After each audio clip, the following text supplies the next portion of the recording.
Welcome, everyone, to this week's Cat's Eye on the Future. Tonight, I'd like to welcome back guest Lada Ray. Hi, Lada. Hello. Lada is a woman of many, many different talents and fields of interest. And one that I'm not familiar with very much at all is, I gather you're a Feng Shui master?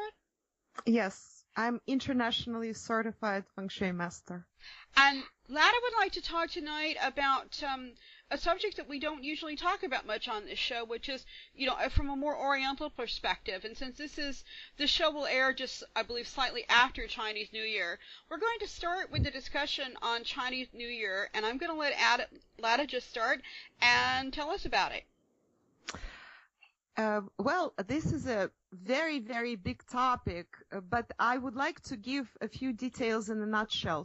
First of all, Chinese culture is one of the great cultures of the world. It is one of my favorite cultures. And as Melodi knows, and some of my readers, fans, listeners know already, I do a lot of various things.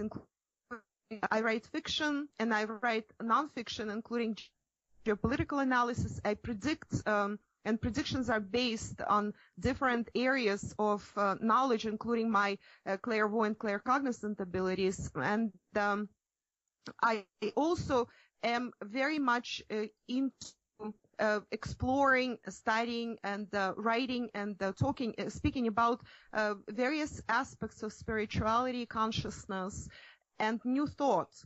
I am also a certified shaman, but what I believe in is taking the best from each culture. Each cultural tradition has something very precious to offer to the world. And each cultural tradition, if approached with respect and with understanding, with an open heart, has so much to teach humanity. Chinese culture is one of the great cultures in this regard, and Feng Shui, the contribution of Feng Shui to the global network of knowledge, to the global grid, so to speak, of energy is tremendous. I respect Chinese culture very much. I'm actually married to a Hong Kong Chinese, and Hong Kong is something we also love very much. I studied in Hong Kong initially for Feng Shui. It's a long story. I studied for many years. And I've practiced Feng Shui. I have global practice with many clients all over the world who still call me even if they just need a brief advice. And all this, we do. I studied Feng Shui with Hong Kong masters, revered, ancient knowledge depository kind of masters. And then I received my international certification in Feng Shui from Lillian Tu, the famed Feng Shui author, and also a teacher and a student of Feng Shui of many years. So now let's talk a little bit about what Feng Shui, what Chinese New Year entails. Chinese New Year is celebrated usually in January or February of every year, and it is a lunar New Year. We actually distinguish two types of Chinese New Year. One is called Feng Shui New Year, which is based on solar calendar, and it starts always every year on February 4th. This is when we actually switch, as we call it in Feng Shui, our cures and our energizers for the new year. We put them in the locations, speaking as far as the compass directions go in the house, in those rooms because the energy moves every single year. So we have already done it for February 4th, and then on this year on February 19th, we have a new beginning, a Chinese New Year of the wood sheep, also called green sheep, since wood is green usually, that denotes the color green. Also, in some areas of China, it is considered the year of the goat. So the goat and the sheep are considered the same animal. So those people who see the year of the goat versus the year of the sheep don't get confused. It's the same year. So the color green denotes the wood element of this year. And a sheep itself or goat belongs to the earth element. So we have the what is called heavenly stem and earth branch. The thing is that wood and earth, they conflict with each other. They are not compatible two elements. Wood, in fact, drains earth. So there is a conflict that is embedded in this upcoming year. But this is going to be nothing like the conflict we experienced last year with the Year of the Horse. And I would like to talk about that later when we will go into predictions for this year. I just wanted to highlight this piece. But so we start celebrating Chinese New Year on February 19th, and the celebrations normally last for 14 days, 2 weeks in other words, and it's a big deal for the Chinese and for those who celebrate Chinese New Year every year around the world as well. Usually people love to entertain friends, lavish, very nice table set up for Chinese New Year is a must. Oftentimes people start celebrating on Chinese New Year's Eve or even a week or more prior, and then they continue celebrating as they go along. It is considered not auspicious to work on the first day of Chinese New Year. So if you can, it's February 19th, then don't work that day. Don't do anything heavy. One of the superstitions is that don't sweep your house, because you're sweeping out all the good fortune that comes with Chinese New Year. And don't do any repairs. Once on the first day of Chinese New Year, a repairman for the roof showed up in my house. Actually, I told them specifically not to show up on that date, and they apparently mixed up the dates. And because in the U.S. it was not, it's not a holiday, obviously, they had no idea what I was talking about when I told them that this is actually not the day to come in. So on that date, I actually had to tell them, sorry, but you cannot start today. You will have to come next week. Yeah, he was not very happy about it. But this is a very interesting superstition that Chinese believe in very, very deeply and very profoundly. So they will not allow any repairs done on their house or any heavy work done on that day. Another thing that people do in Chinatown specifically, it's a very lavish dragon dance and lion dance parade. Those are normally done together. They're extremely colorful. And this year, incidentally, I am hoping to film the dragon dance parade in New York Chinatown. And so I will try to post that, if everything comes out right, on my YouTube channel, on Lada YouTube channel. So anybody who wants to take a look, they can just type in Lada on YouTube and my channel will come up. Yeah, I've seen the dragon parades in San Francisco in person, and they're very, very impressive. Yes, they are especially great in China, all over China and Hong Kong. They take it extremely seriously. There is very specific symbolism to how many legs the dragon has. And so this, oftentimes they make it so elaborate that there are like 12 and more people running and undulating the curves of the dragon. And when they are in Chinatown or in some kind of district where, there are a lot of merchants actually pay dragon dancers and lion dancers to come into each store or into each company. They're paid in advance and then they come in. What that symbolizes is the new energy coming in, the new prosperity. Dragon specifically symbolizes energy, prosperity, new beginnings, as well as growth.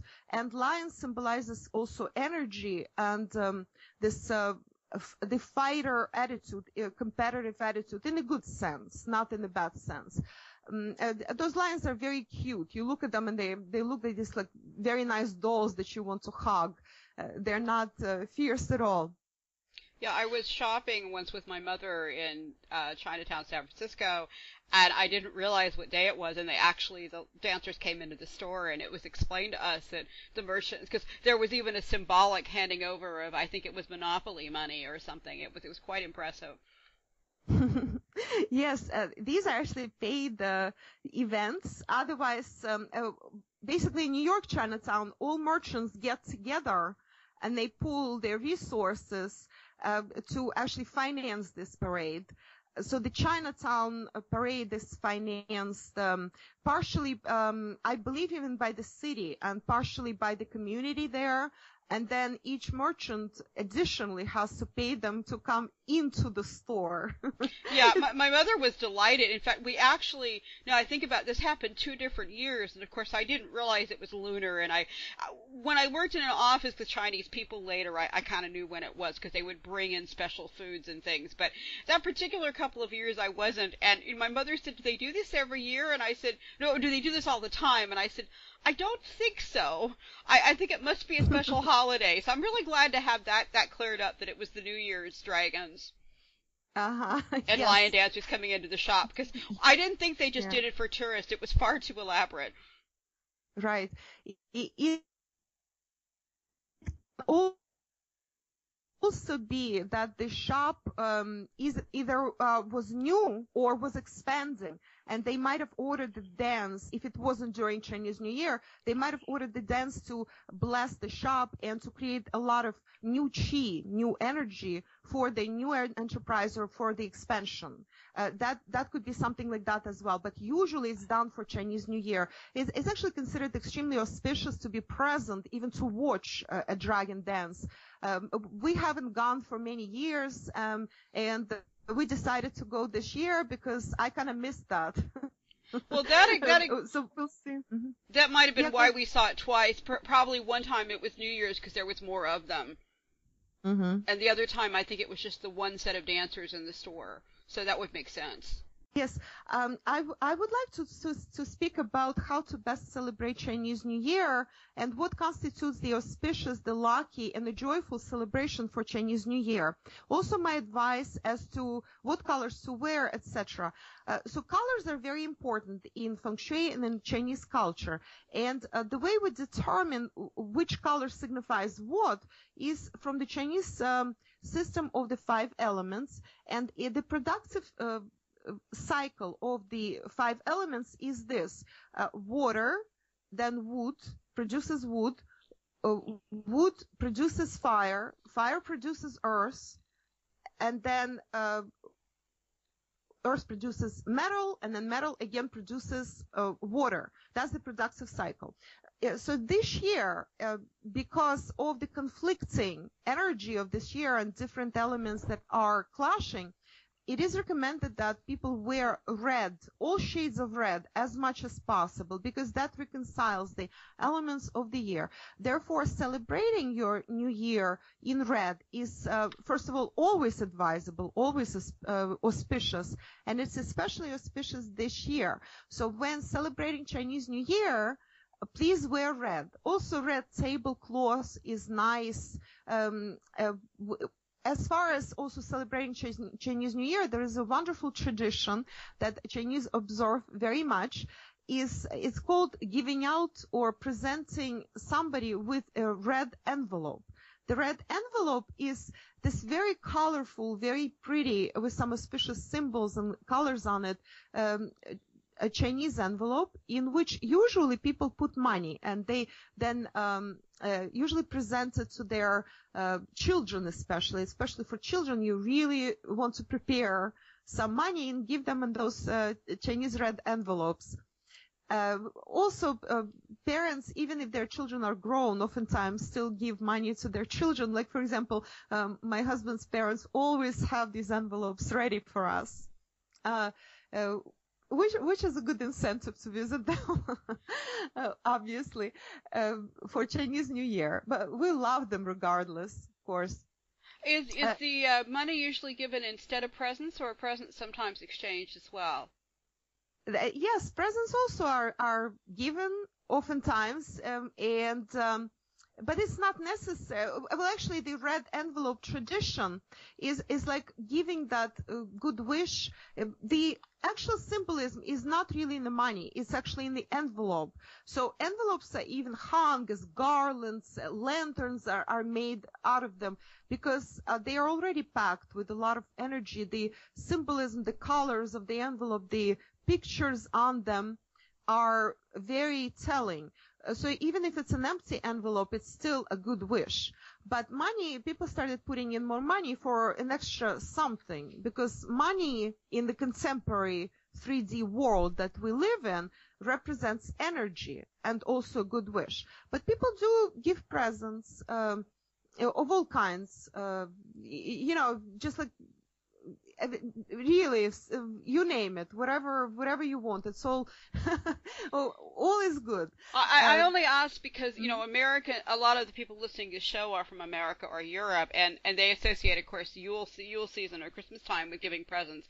And I was just wondering if it was just money, or if they're finding out the envelope is really what's being given is really kind of fun too. I never knew that.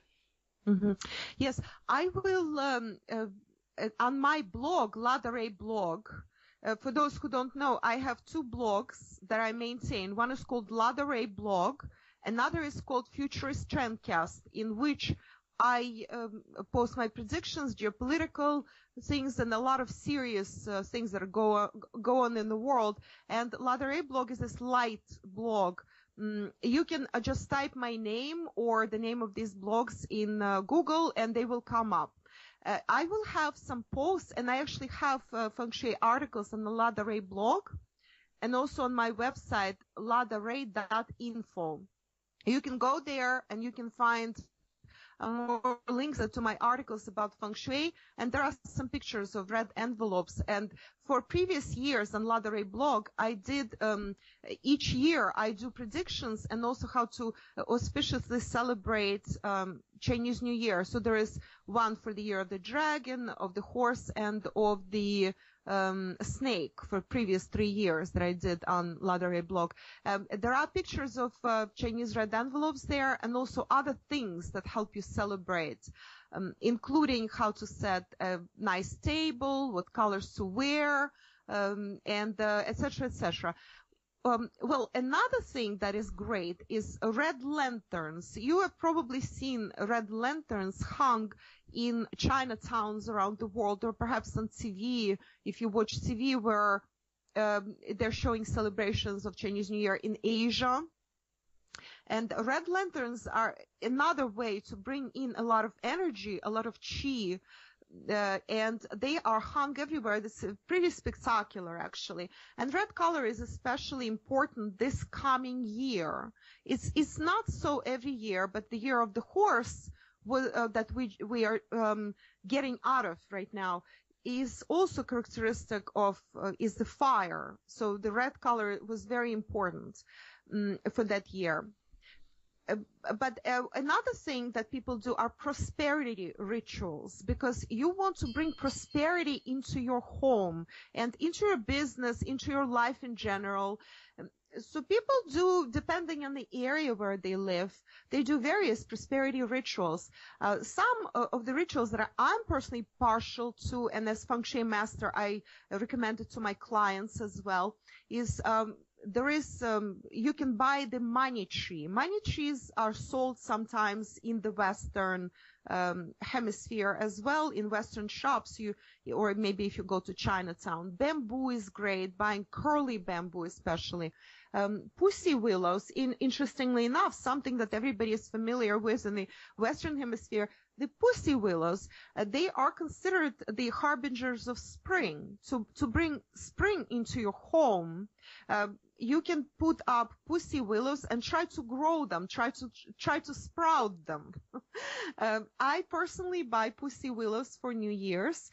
One of the things that Chinese do, and generally Asians do, for New Year's they buy mandarin trees or orange trees. They grow oranges or mandarins in their homes or even outside. They display them outside. But see, they live in a different climate. We cannot do something like that. So pussy willows are great. Also, any spring flowers. I intend to go and buy some tulips, my favorite spring flowers, especially red tulips. Or red and yellow tulips, another great combination. And of course, as I said, pussy willows are highly recommended. I personally keep pussy willows together with bamboo, curly bamboo in my house, and I love it. I just love it. And also, somebody gave me roses for Valentine's Day, so I put roses in there as well. And it's just such a great combination, this really large vase. So are there special foods or anything that people eat? Well, as far as foods go, that's a great question. Chinese consider fish especially auspicious. So those who eat any sort of animal products, some people are vegetarian, then they would not do that. But fish is considered especially auspicious.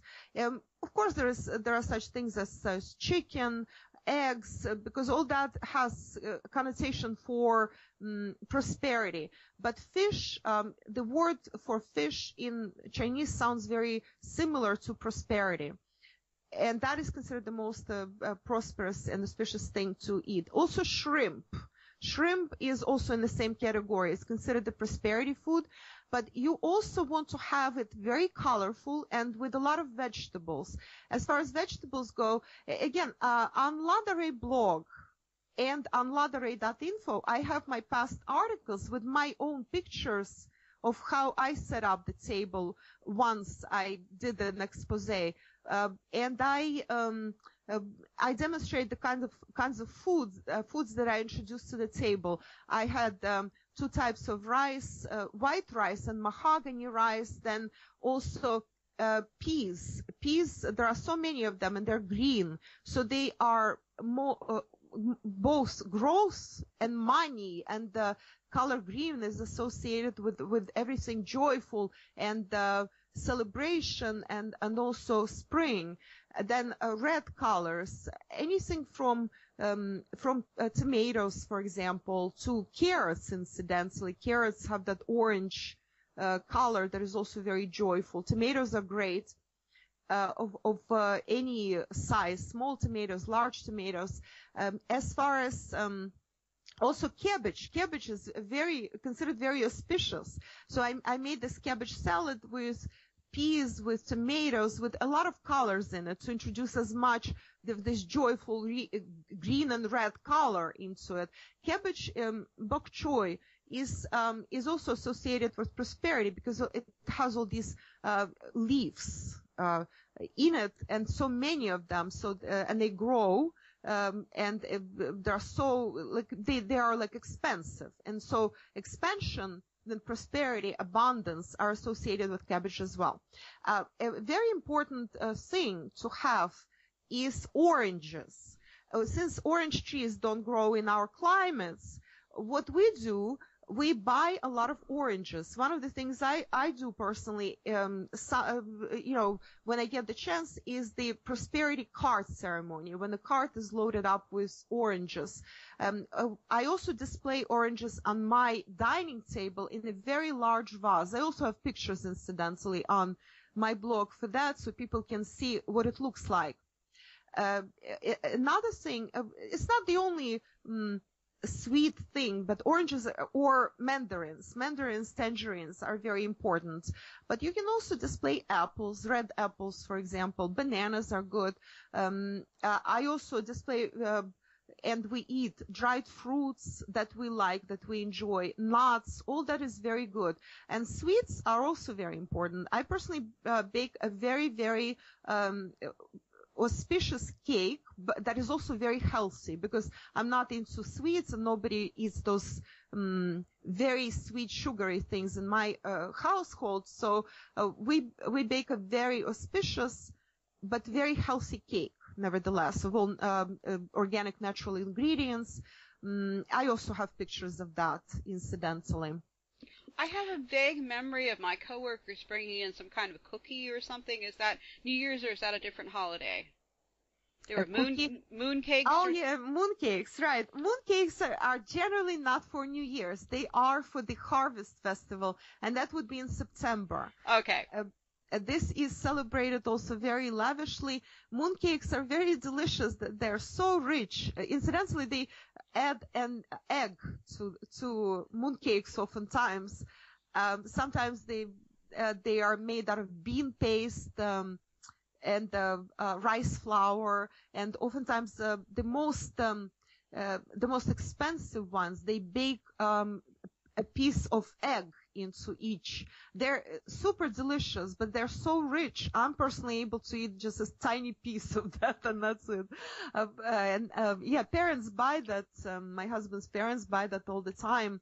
They're very expensive, and stores don't even make money on those because the technology is so elaborate. It takes them such a long time to prepare. And I'm talking authentic ones. Maybe the cheaper ones are available in stores, but those really old, ancient recipe, authentic ones, they are available through special orders only. You have to know where to go. It's a whole deal. I'm guessing I probably never had a really authentic one, unless one of my coworkers might have made it at home, but I don't remember whether someone, but I think these were mostly from the Chinese bakery, basically. You know, the regular ones. So they were probably a less formal version. But okay, so those are, but is there anything else about the actual celebrations that we need to know about? Celebration it implies a lot of joy, meeting family, friends, all sitting down at a very nice table, what I described, and then everything else. Please use your imagination and enjoy yourselves. That's the main thing. Actually, enjoying yourselves and helping others and being nice to each other and giving each other auspicious red envelopes, or if you don't have them, just give something nice to each other, even just a small thing, even an orange, just present everybody with a nice orange each. Giving presents. If you have elderly parents here, I'm going to say this. If you have elderly parents, it is a very good idea to give them something that is associated with longevity, to wish them longevity and to wish them good health. There are specific Chinese things, like, for example, giving a statue of Sao. Sao is that old wise man who carries a peach in one hand and a staff in another with the white beard.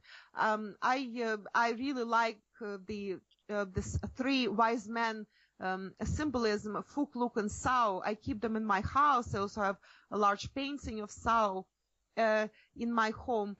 And again, I might have a lot more pictures on my website, so please visit me in the next 2 weeks, and you will find out more and you will see more pictures. But if you don't have access to the Sao sculptures, because that would be a great gift to your parents, and if you want to wish them health and longevity, you might go to a Chinatown near you and ask for a Sao sculpture. This is it's one of the great, this old man who has wisdom, but who has this beautiful, like, young smile, even though he is 100 or, I don't know, maybe 500 years old. But you can also give your parents peaches, for example. Peaches symbolize health and longevity as well. Cranes symbolize that. Also, anything that is green, like any green plant, including bamboo, incidentally. You can give your parents that. Just good wishes, generally.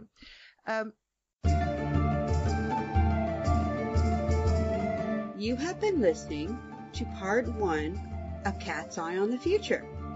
We'll return to the show right after these short messages.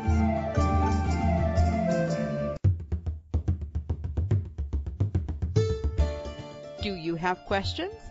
The cards have answers. If you would like a personal reading with Melody, just go to my website, melodipsychicreadings.com. That's Melody with an I, psychicreadings.com, for information, or email me at melodyreader@gmail.com. Readings are available using Skype, phone, email, or even in person if you are lucky to live in Ireland. Why not find out what special messages the cards have just for you and book a private reading today?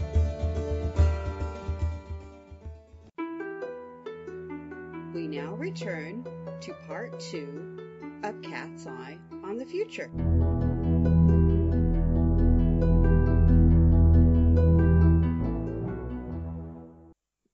Well, I would like to speak maybe a little bit about the Chinese Zodiac and Great. also what the sheep symbolizes, what the year of the sheep symbolizes specifically, if you don't mind, okay? I think that's a great idea. Okay, so I'll start with the sheep. So we have the year of the sheep and what a change it is from the year of the horse. Again, those who read my blog know that the year of the horse was extremely volatile. I predicted that there would be huge turmoil in the world, and clashes will be deadly, and fights will be gloves off.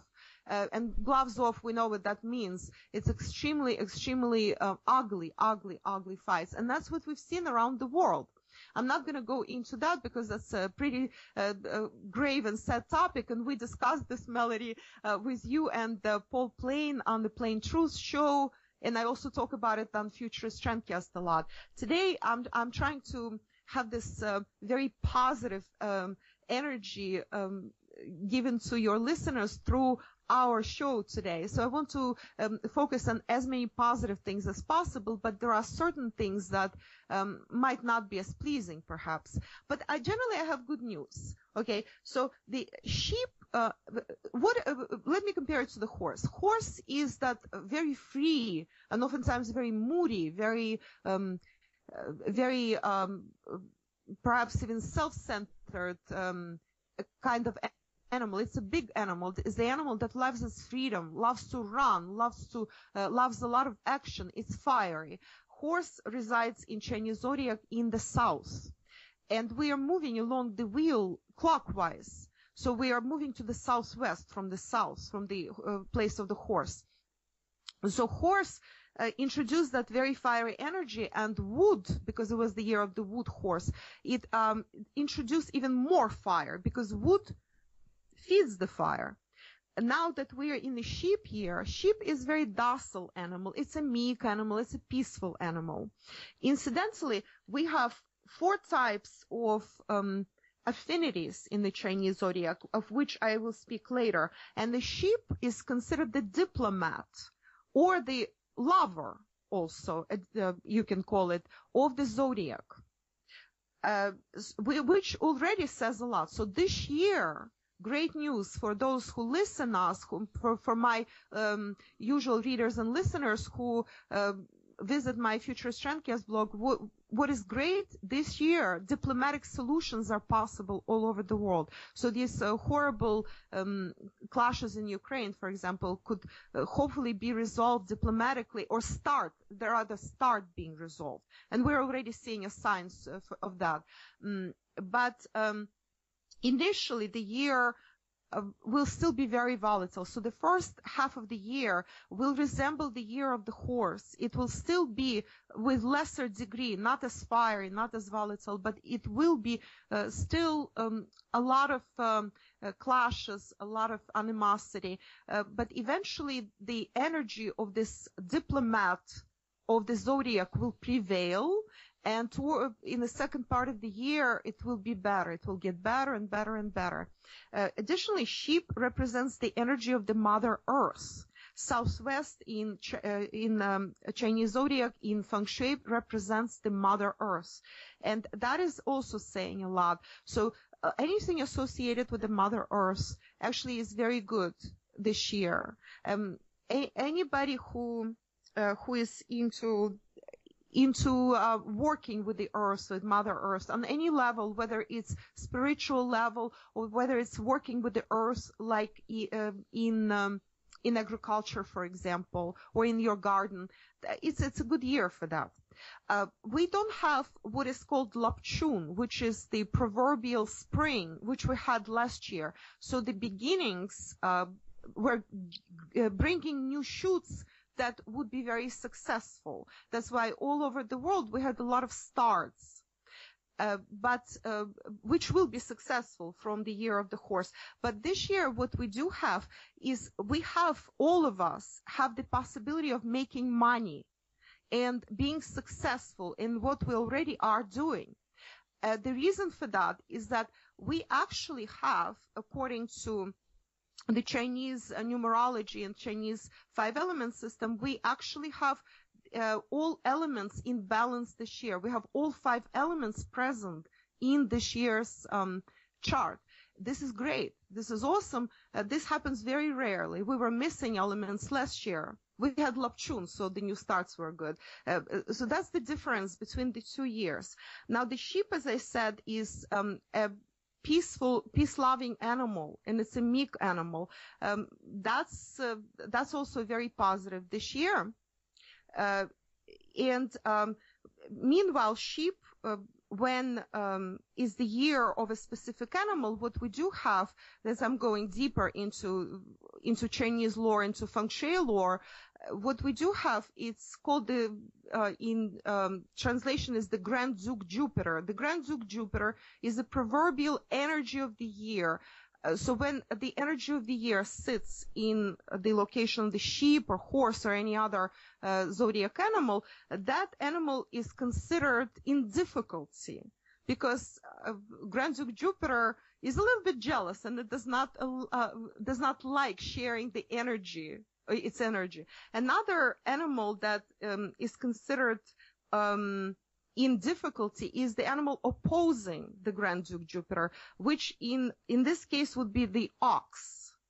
And this is why I actually said that Barack Obama, who is an ox, he will have a difficult year in 2015 and into January of 2016. By the time, the new Chinese year arrives, it will be late January, beginning of February of next year. He will have difficulties, and he already has difficulties. His approval rating is the lowest of his presidency, and many criticisms, many difficulties. So that will continue for him. But a lot of this difficulty depends on the karma of each person. So if you actually are one of these animals, but you are a beautiful, loving being who only does good things for everybody and for mankind, then you probably won't have any difficulty because your karma, you have generated so much protection via your really awesome karma that everything will just go swimmingly for you. The reason Obama will not have this situation is because he generated a ton of really bad karma because of his past actions and his present actions as well. So how does a person know what their animal is?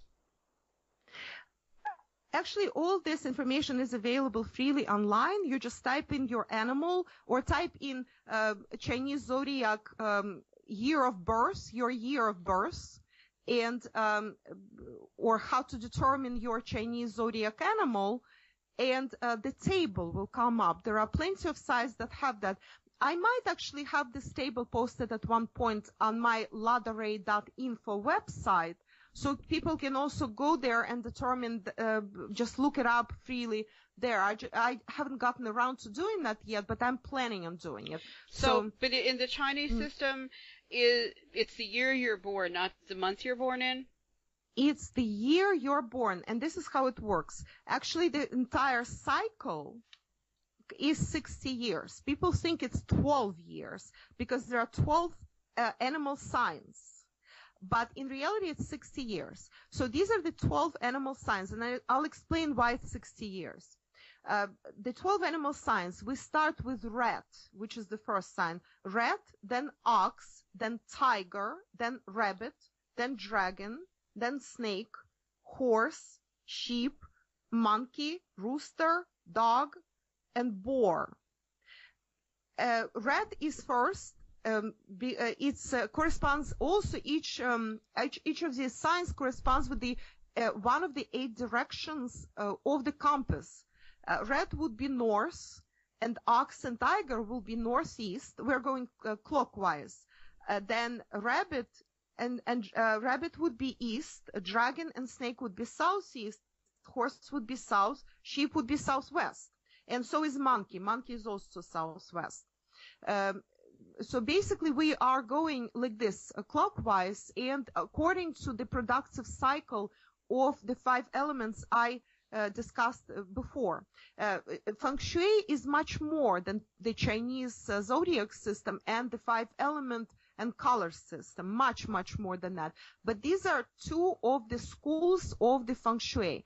There is also Yin Yang that is introduced in this system. Yin Yang is another school of Feng Shui, and say each animal, they alternate. Like if rat is Yang, then ox is yin, then tiger is again yang, then rabbit yin, etc., etc. They alternate like this. So there are 12 animals. You can picture like a zodiac wheel with these 12 animals, and they change according to the year. So every year we have new animal. But see, the 5 elements come in right there. We have 5 elements times 12 signs. Therefore, we have 60 years, because every sign, it rotates with the 5 element thing. Like for example, we had the sheep is earth, and then in several years time we will switch to the next. We are in the wood cycle right now. In several animals we are switching to the new, to the fire element. Okay, so the following cycle will be fire cycle. So the wood sheep year only happens once in 60 years. The sheep year specifically, it happens every 12 years, but it's different every time. It could be wood, it could be fire, it could be metal, water, etc. So for example, I'm going to be 60 next year, and I happen to know from the Chinese placemat in the local Chinese restaurant that I'm a monkey. So that'll mean next year I repeat the year of my birth, essentially, in terms astrologically. Congratulations! Exactly. That was the next thing I was going to say, that every 6 years we make full circle. Congratulations on your upcoming return of the Chinese Zodiac year, and you will be, therefore you are the wood monkey. Well, monkey represents the metal element. As a matter of fact, I'm sorry, sometimes it's considered part of the earth and sometimes part of the metal. It really is metal, okay? So monkey is metal, and monkey is, let me tell you, monkey is also one of the competitors of the zodiac.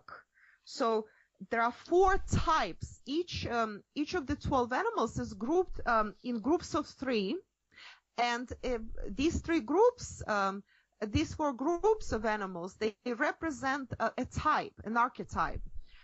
So the rat, the monkey, and the dragon, which is the affinity triangle. If you are married, for example, to a rat or a dragon, then you are in great luck, because you have very smooth marriage, very, very good, easy-going marriage.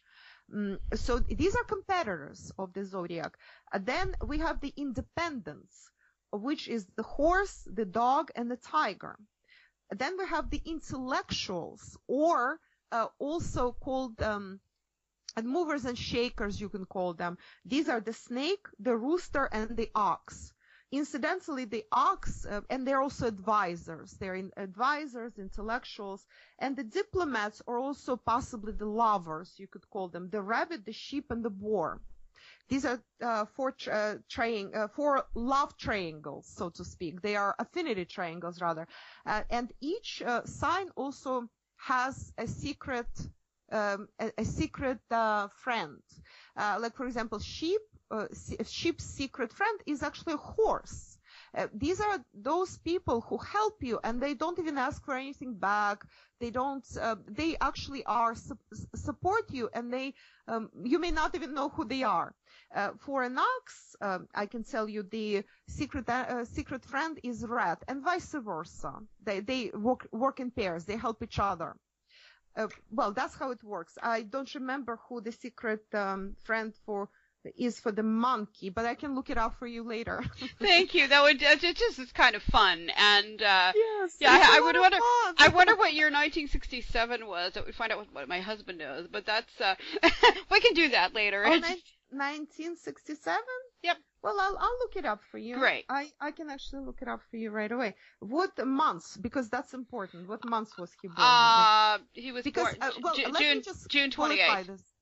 Let me qualify this. When I say it's a yearly sign, it's not entirely true because year could go over into the next year or start later in the year. Therefore, when I ask my clients to supply me this information, because if you go incidentally to my ladaray.info website, you will find consultations there, and there are Feng Shui consultations and Chinese New Year and Chinese Zodiac consultations, that sort of thing. And I need from people specifically date of birth, gender, and a year of birth, of course. But date of birth is still very important for me. I cannot do anything without the date of birth, and the not just months, but date of birth. And the gender is also very important when we do our charts and calculations. So I'm sorry, but what is the date of birth of your husband? Okay, June 28th. June 28th, 1967, right? Yeah, I'm a cougar. I married a younger man. Oh, that's wonderful. 1967. Oh my goodness, he's a sheep. Really? This is his year. That's so not his personality, though. He'll be horrified. He'll want to be a dragon, I know. Yeah. But he's an earth sheep. He is not a wood sheep or any other. He's an earth sheep. Do you know what that means? This actually means that his element is very supported. He actually has fire in his chart as well. And that means that he's a very strong sheep.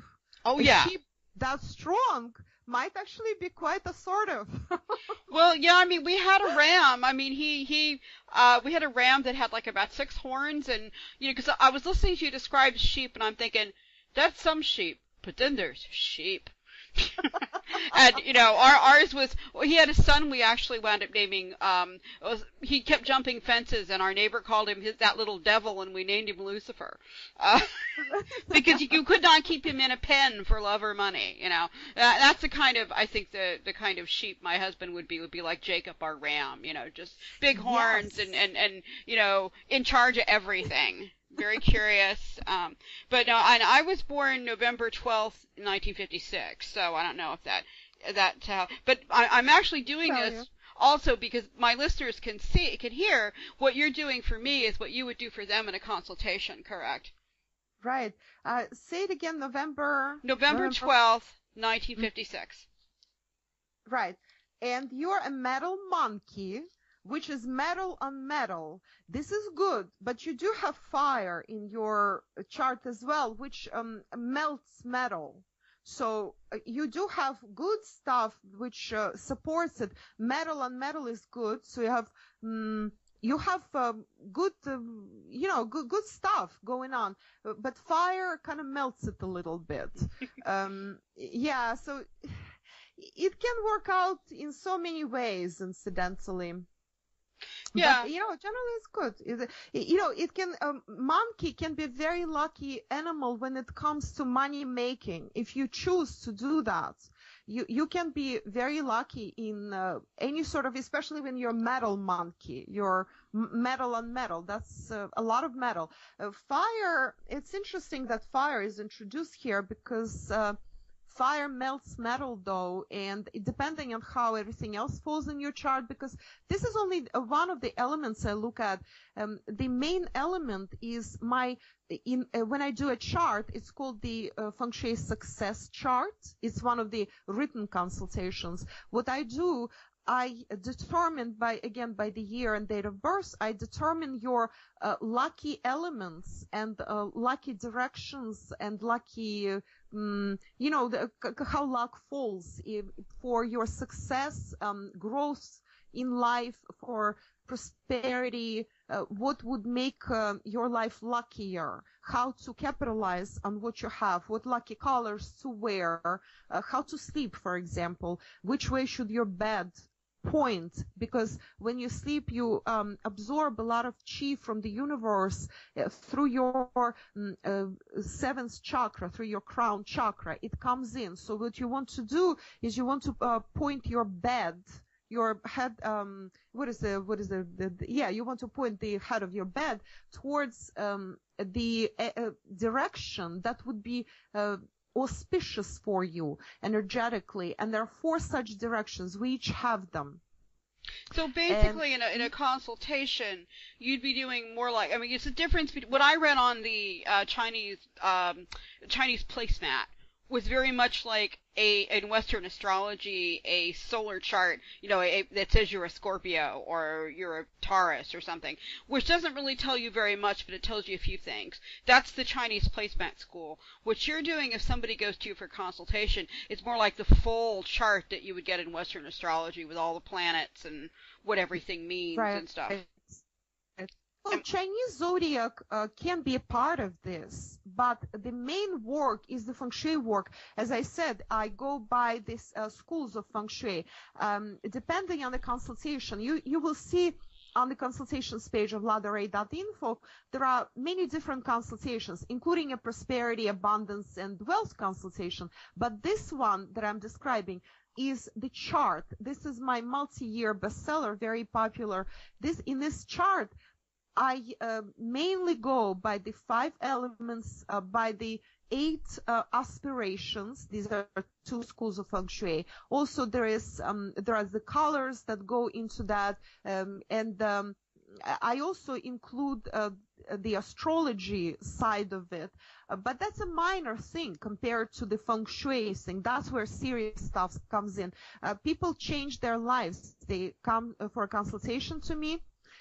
Presently, I only do consultations that are global, meaning that I do a written consultation and send it to you via email, or I might do a Skype consultation, but that presently we have a 4 weeks wait on that.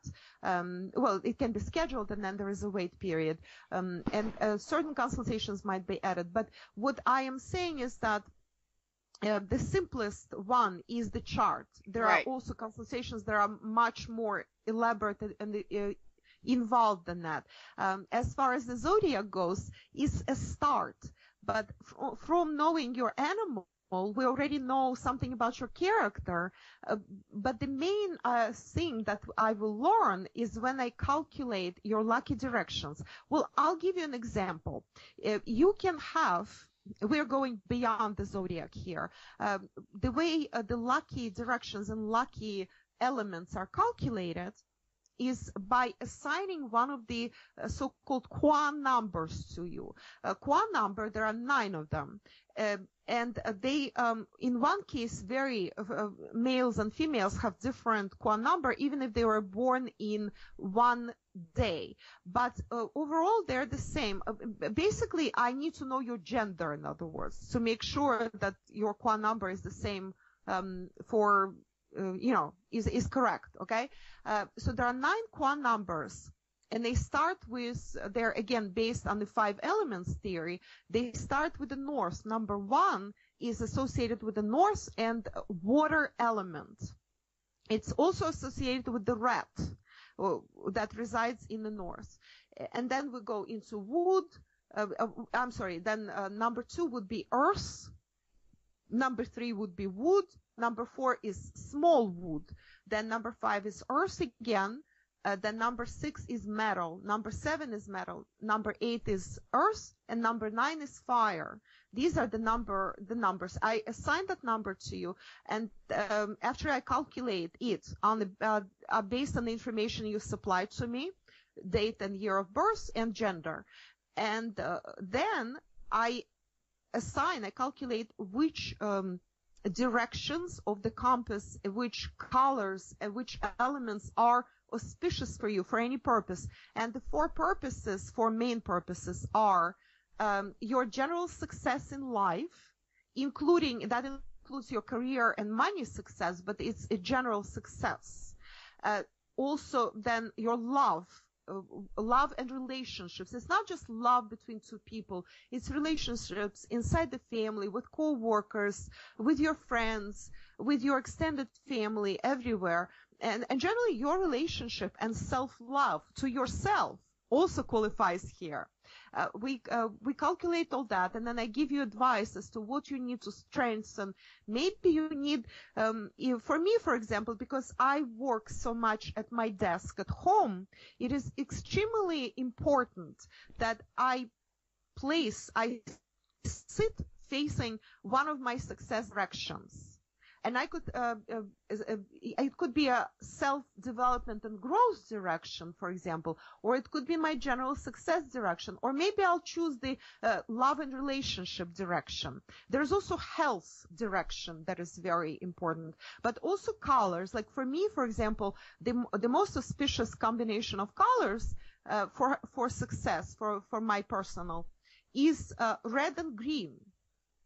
Okay, but there are other colors I might choose to wear, such as very productive. We also look at that. What is the productive cycle of elements and what is destructive? A productive cycle of elements would be red and green. That would be very productive. Or black and green is also or blue and green is productive. But the destructive one might be something like silver and red, because silver is metal and red is fire, and fire destroys metal. You know what I mean? Or there could be there is a cycle that is exhausting or exhaustive cycle of elements. So one element doesn't destroy but exhausts each other, which is the relationship, for example, between wood, as we have in this year, and earth. Wood grows in the earth, roots grow in the earth, so they take life out of earth. Earth gets depleted when roots of the plants suck those elements, the nutrition out of earth.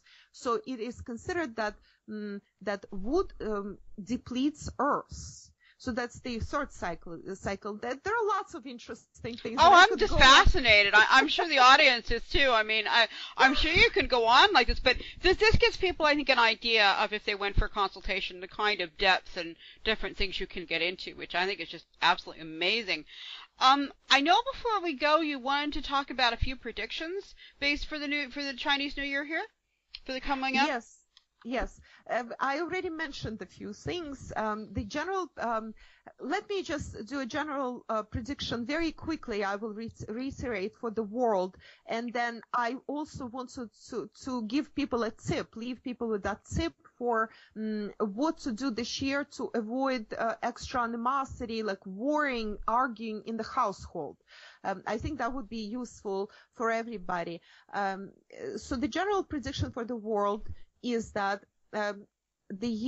last year was extremely volatile, with a lot of animosity, a lot of gloves of fighting, because we had a year of the wood horse. Now this year, because the sheep is a diplomat of the Chinese Zodiac, we will have little by little. It's going to be very gradual. It's not going to happen right away, the switch to diplomacy, but we already see that in the world.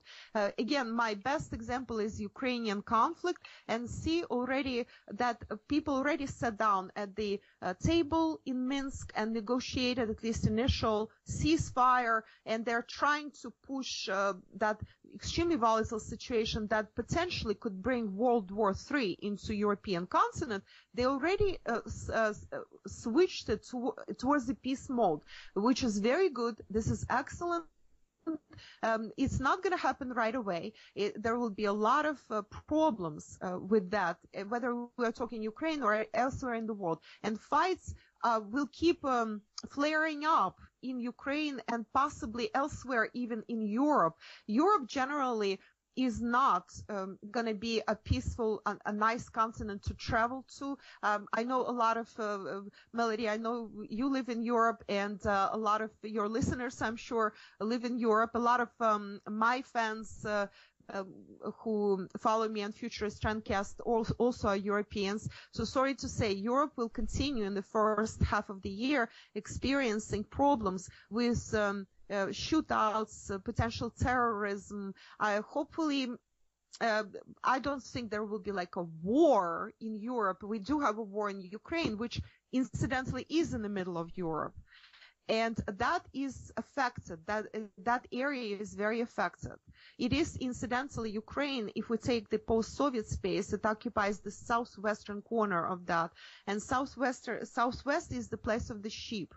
And Europe generally, especially southwestern Europe, is also the place of the sheep for the Eurasian continent. It is also the southwestern corner. So anything located in the southwest might have these flare-ups.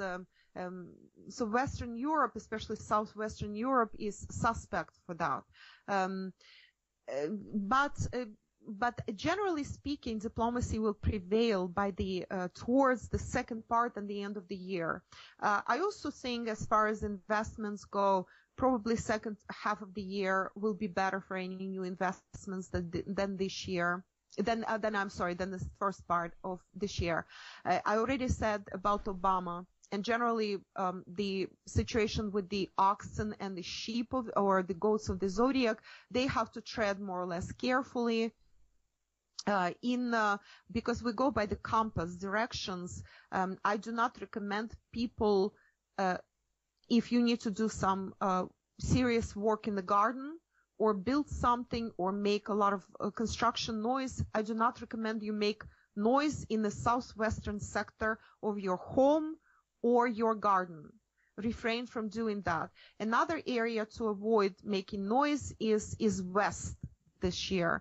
So these two sectors, as far as building, digging something in the garden, redoing your house, try to avoid southwest and west, doing this like very noisy construction or digging work. That's another very serious advice. Should not do any of that. Other sectors are fine. And I'm going to proceed to another personal advice for any listeners.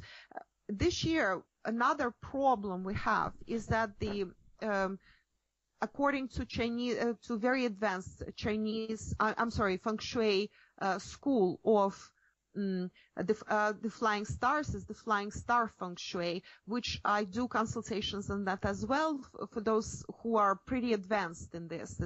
This consultation and this school is best at determining the following things. Number one, it determines where the best prosperity energy resides in your home or in your building, if it's a business, and where the best relationship energy resides. And it seriously activates all that.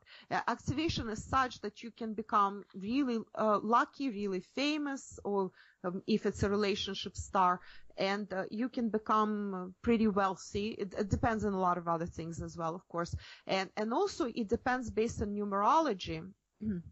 It also then gives you an idea of where the lucky stars are for this specific year and unlucky stars are. I have some information on Lada blog about how this works, and I'm going to put more information on ladaray.info, my new website. So that's people can go to ladaray.info in a week or two and have a lot of information there as well.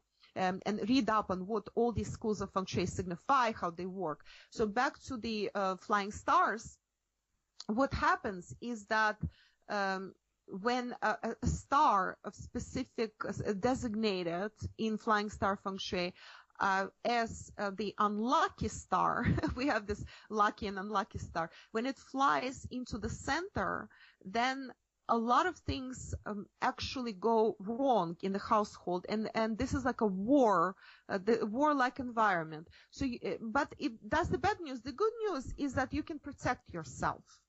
it's not like you can't do anything. Oh, disaster, end of the world. No. It's not the end of the world. You just need to protect yourself. So we protect ourselves with specific things. And so this year, when the number 3 star, which is considered the star of discord, argument, and in worst situations is the star of war. This star has flown into the center of your home, wherever you live, however your house is located, whatever direction it's facing, or if it's a building, in the center you have that star, because that's general for everybody. And the number 3 star, the best way of extinguishing it and pacifying it, I use the following things, and I'm going to give people this advice. If you cannot find that, that's a different story. Maybe there's something else you can find that is similar. Just use the same principle. One of the things that is great is the laughing Buddha. It's like this fat Buddha with his cheeks, and he's smiling, but it has to be in red and gold. It has to be colored red and gold. Again, I will have some pictures later. You can see them on Lada blog to get an idea of what I'm talking about, or later I'll post them on ladaray.info. So the laughing Buddha in red and gold. As a matter of fact, anything in red and gold, if you have any sort of item that is a lucky item, like say some kind of fabric that is red and gold, say red fabric with gold thread going through it, you can hang it as hanging in the very center of your home if you have a wall there. I for example, have a wall in the center, and I use laughing Buddhas there. I also use rose quartz lamps. You can buy rose quartz lamps in various stores that are spiritual stores or New Age stores. Rose quartz is considered the stone, the crystal of love. Therefore, it actually pacifies any animosity by itself. And if you buy a lamp, rose quartz lamp, which has a nice little bulb in it, it's usually this tiny bulb, like 7 watt, and place it in the center, that also wonderfully pacifies any energy of argument in the household and introduces love back into your relationship. I also use in my center tangas. I collect Tibetan tangas, and specifically the tanga painted in red and gold. That's what I use there, with the Buddha and various beautiful deities there, and with the temple, it's mandala.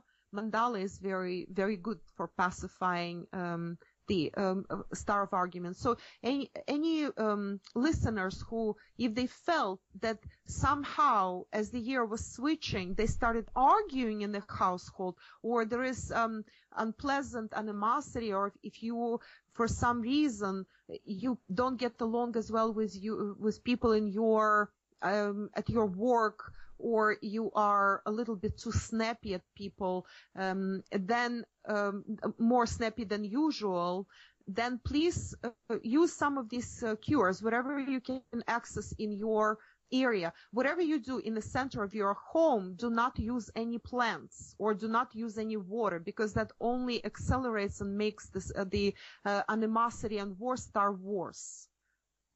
That is really interesting. I want to thank you for that. That's I would never in a million years have thought of something like that.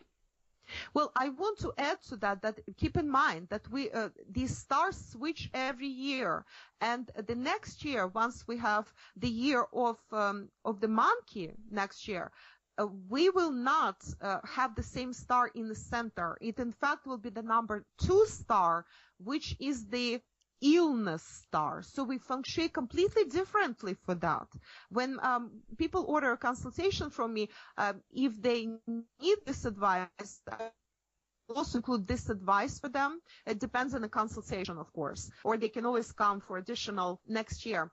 But yeah, we will be Feng Shuiing completely differently, and we will not want any fire or rose quartz lamp in that same sector next year, because that will only reinforce the number 2 illness star in the center. And why the center is important? Because it's the heart of your home.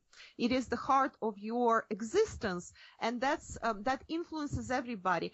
And again, this Feng Shui is both local, individual, and global. So the center of the earth has the same kind of dynamics in as far as Feng Shui goes as the as our individual dwelling. But start with yourself. Start internally, right?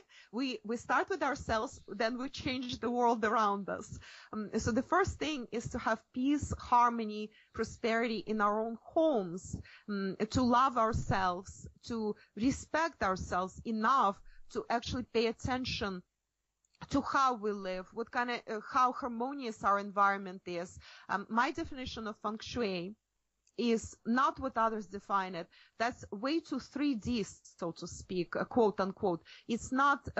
We are entering the Aquarian age. We are entering the age where humanity is trying to transition and ascend, if you will, into higher dimensions, into 5D. We want to be more spiritual right now. So you cannot continue defining Feng Shui as if this is like some kind of little whim, as the art of placement, as they call it. This is so passé. This is so 20th century.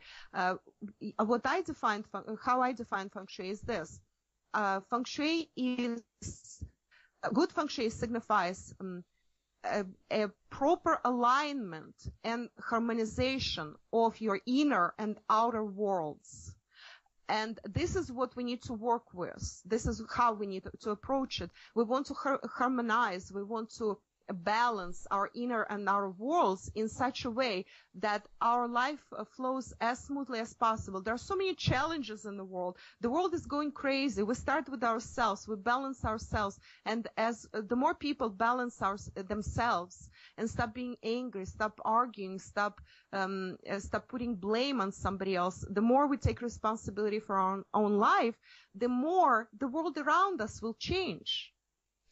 I think that's a really, really profound insight. And I mean, it's something that we hear every day, but I think you really, really described it well with some practical advice on how to do it. I know you have to be going soon because you have, I believe, your own Chinese celebration to attend or something like that.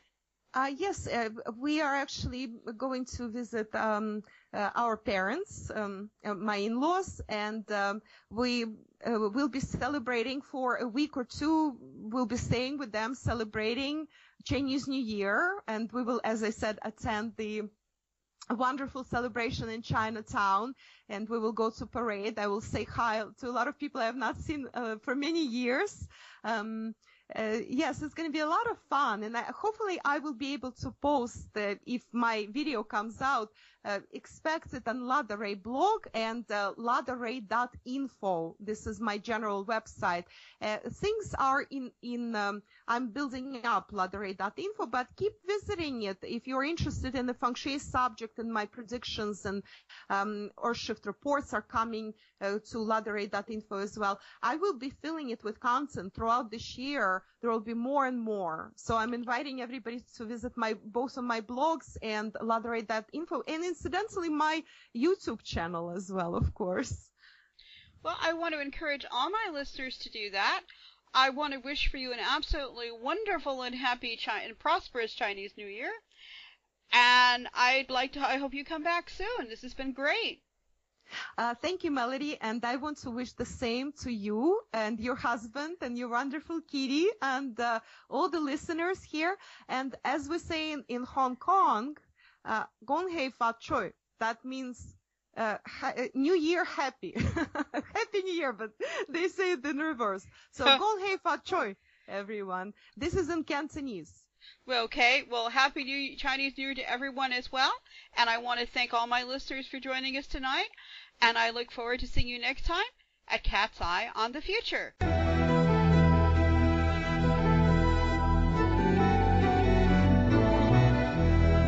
You have been listening to Cat's Eye on the Future, the show where we take a look at what's coming up in your world and your future. Join us again next time for another episode of Cat's Eye on the Future.